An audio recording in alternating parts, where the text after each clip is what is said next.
Esta es AFN Radio, verdad sin censura, fe sin miedo, patriotismo sin vergüenza, desde el corazón de América para el alma del mundo libre. Patriotas, amigos, desde aquí en los estudios de AFN Radio les habla Jorge García y les doy la bienvenida a este espacio de reflexión, análisis y defensa de lo más sagrado, nuestra nación, nuestra constitución y nuestras leyes. Hoy abordamos un tema que toca fibras sensibles, pero que debemos tratar con valentía y claridad: la inmigración en los Estados Unidos de América. Antes que nada, dejamos bien claro que todo el contenido de este programa está respaldado por la Constitución de los Estados Unidos y por las leyes federales promulgadas por el Congreso de la Nación. Nada aquí es opinión ligera ni ideología sin fundamento. Hablamos desde el marco legal que rige a nuestra República. La inmigración legal ocurre cuando una persona entra al país a través de los canales autorizados por el gobierno federal, cumpliendo con requisitos de visado, documentación y verificación. La inmigración ilegal, en cambio, sucede cuando alguien cruza la frontera sin autorización o permanece más allá del tiempo permitido por su visa. Esto viola el Código 8 U.S.C. 135, que establece que la entrada sin inspección es un delito menor y la reentrada tras deportación un delito grave. La ley no hace excepciones emocionales. Se trata de proteger la soberanía nacional, la seguridad del pueblo y el funcionamiento ordenado de nuestra sociedad. La Constitución de los Estados Unidos, en su artículo 1, sección 8, otorga al Congreso la facultad exclusiva de establecer normas sobre inmigración. El presidente, según el artículo 2, tiene el deber de hacer cumplir esas leyes.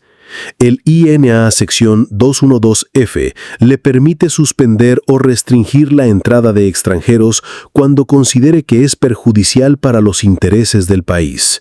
Esta autoridad, aunque sujeta a interpretación judicial, es legal y vigente. El presidente no tiene la discreción de ignorar la ley, sino de aplicarla con sensatez. Esa discrecionalidad no lo convierte en legislador. Aquí nadie está por encima del Congreso ni de la Constitución. Cuando se permite una inmigración descontrolada, los efectos negativos no tardan en aparecer. Aumenta el riesgo de infiltración de criminales y miembros de carteles. Se saturan los servicios de salud, educación y vivienda. Los trabajadores legales son desplazados o sus salarios disminuyen. Se pierde el control epidemiológico ante enfermedades que cruzan sin filtro. Y sobre todo, se envía un mensaje muy peligroso: que violar la ley no tiene consecuencias. Eso es el comienzo del fin de cualquier nación soberana. Durante la administración de Joe Biden, vimos una actitud claramente contraria a la ley vigente. Se redujeron deportaciones, se incentivaron caravanas, se restringió la acción de ICE y CBP y se permitió el ingreso masivo sin control. Eso es una traición al deber constitucional, porque cuando un funcionario omite deliberadamente cumplir la ley, se convierte en cómplice del crimen. No es política migratoria, es negligencia deliberada. Funcionarios que promueven el incumplimiento de leyes federales están violando su juramento. Ese juramento no es un adorno, es un pacto con la República. Deben ser investigados, denunciados y, si es necesario, procesados. El imperio de la ley comienza por quienes la deben proteger. Y si un alcalde, gobernador o juez decide actuar en contra de las leyes federales, entonces debe responder ante la justicia.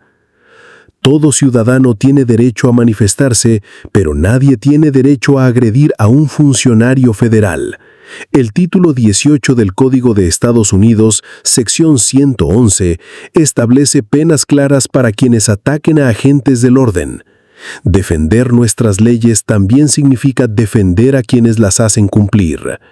Entendemos que para quienes viven aquí ilegalmente, este tema es doloroso. Lo sabemos, pero también sabemos que la ley es igual para todos. Aplaudimos a los inmigrantes que llegaron legalmente, se adaptaron, aprendieron el idioma, respetan la bandera y se hicieron parte de esta gran nación. Esa es la inmigración que hace grande a América, no la que entra por la ventana exigiendo privilegios. Amigos, este sigue siendo el mejor país del mundo. Y eso no es casualidad, es el fruto del respeto por la ley, del sacrificio de nuestros padres fundadores y de la sangre de héroes que defendieron la frontera, la libertad y la justicia. Desde aquí en AFN Radio les habla Jorge García. Me despido hasta una próxima oportunidad, pero sin antes recordar que nos toca a nosotros preservarlo, amarlo y honrarlo. Que se escuche claro desde cada rincón. Dios bendiga a los Estados Unidos de América.